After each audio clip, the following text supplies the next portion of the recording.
So in this segment, we're going to be talking about how the sausage wars were a red herring, according to the Ulster Farmers Union chief, Victor Chestnut, telling the Northern Ireland Committee. So this whole thing about British bangers not being good enough to go to Northern Ireland because of the dreaded EU has been called a red herring because Northern Ireland can, they've got their own agriculture going on there, their own farms and stuff, and anything they couldn't get, they started importing from Ireland. So, big red herring there. So, Victor Chestnut saying, "We are an export region. We can make all the sausages we need in Northern Ireland. The flexibility over chilled meats is not an issue," he says. There are other issues though.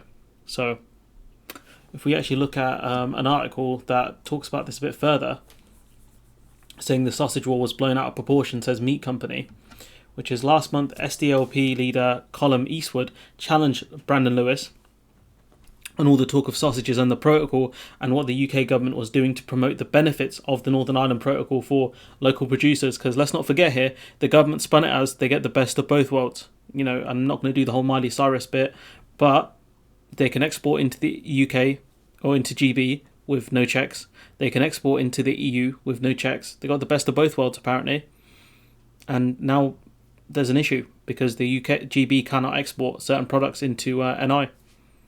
But we were told the Northern Ireland Protocol was great, and clearly this gentleman here, Colm Eastwood, is trying to say that, have you guys forgotten about the benefits of the Northern Ireland Protocol that you guys pushed? So Colm Eastwood said, can he tell the people of Derry what exactly he and Lord Frost think is wrong with Doherty's sausages? Eastwood asked. Though Lewis duly stressed his fondness for Northern Ireland's quality sausages, he emphasised the protocol was causing real disruption and real problems for businesses and consumers in Northern Ireland, which is true. But the problem is these companies, and there's that geezer at M&S where he didn't realise, he's got a problem with UK with sandwiches that M&S are making, struggling to get from GB to France. Well, yeah, we're out of things like the customs union and the single market. All our products get checked. Dude, what did you think was going to happen? You get paid so much money. Your company's worth so much money. Yeah, you've wasted 30 million because of the cost of the export checks from GB to NI, because you didn't bother hiring trade experts, because you had no idea what Brexit was really about. And it's just embarrassing. But here you have a case of, the people within Northern Ireland saying, look, the Northern Ireland Protocol hasn't actually impacted us that much because we can get our own chilled meats. We have our own chilled meats. So yet of the much hyped sausage wars, he says, we see it as being blown out of proportion. He says their experience of the first 6 months of the protocol have been not one of disadvantage but opportunity, because they've got access to GB and the EU. There's something that the GB doesn't have, and once import checks start happening, France and other EU countries won't have that. Boris Johnson is adamant there won't be any checks of goods going from NI to GB. So if that's actually true, which it's Boris Johnson, who knows, Northern Ireland are in a great opportunity, have a great opportunity here. The quote goes on to say, it's frustrating because we can see the potential and the benefits that exist.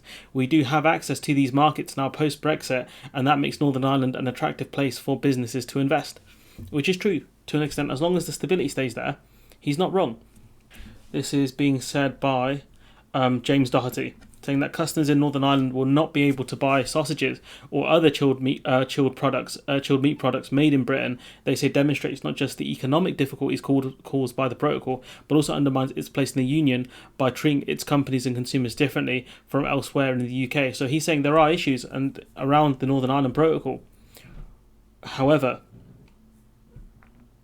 James Doherty is... it looks like this is from James Doherty saying that, look, there are issues with it, but, chilled meats is not one of them, Chief. That's what it looks like. There's a bit more in this article I want to cover. Challenges and opportunities. So at Finnenberg Artisan in Downpatrick Co. Down, this is a really weird name, the firm's chief strategy officer, Jago Pearson, says Brexit has presented us with some challenges and opportunities. Challenges which we have overcome and opportunities which we are largely yet to seize. The company makes sausages, bacon and burgers and new plant-based products and supplies every major UK supermarket. Brexit has not significantly hindered that process, says Pearson, because he's making the products probably within Northern Ireland, and that's being exported to GB with no problems because there are no checks being done from products going from NI to GB. Challenges were around bringing in raw materials from Britain and potential opportunities include new trade deals to reduce the cost for some consumers. The thing is, Northern Ireland won't benefit from these trade deals because they're in the EU's single market for goods, so I'm not 100% sure what he's talking about here. He goes on to say, we're certainly exploring the opportunities every day on the export side of things, including to the European continent, and we're very positive about the outlook. So he's saying that, look, we've got access to GB, we're supplying GB supermarkets, and now we're also looking at the EU single market as well because we still have access to that. So Northern Ireland is in a very unique situation, which, as we've covered before, will make it a good export opportunity, a good investment opportunity for a lot of businesses. But look, anyways, I'm going to leave it there. Let me know what you think in the comments below. Like, comment, share, subscribe, and hopefully I'll see you in the next one.